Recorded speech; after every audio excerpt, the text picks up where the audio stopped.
Review bánh hamburger xúc xích.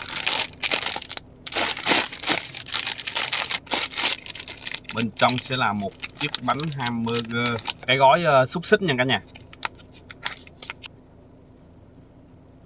Kẹp vào hamburger xúc xích.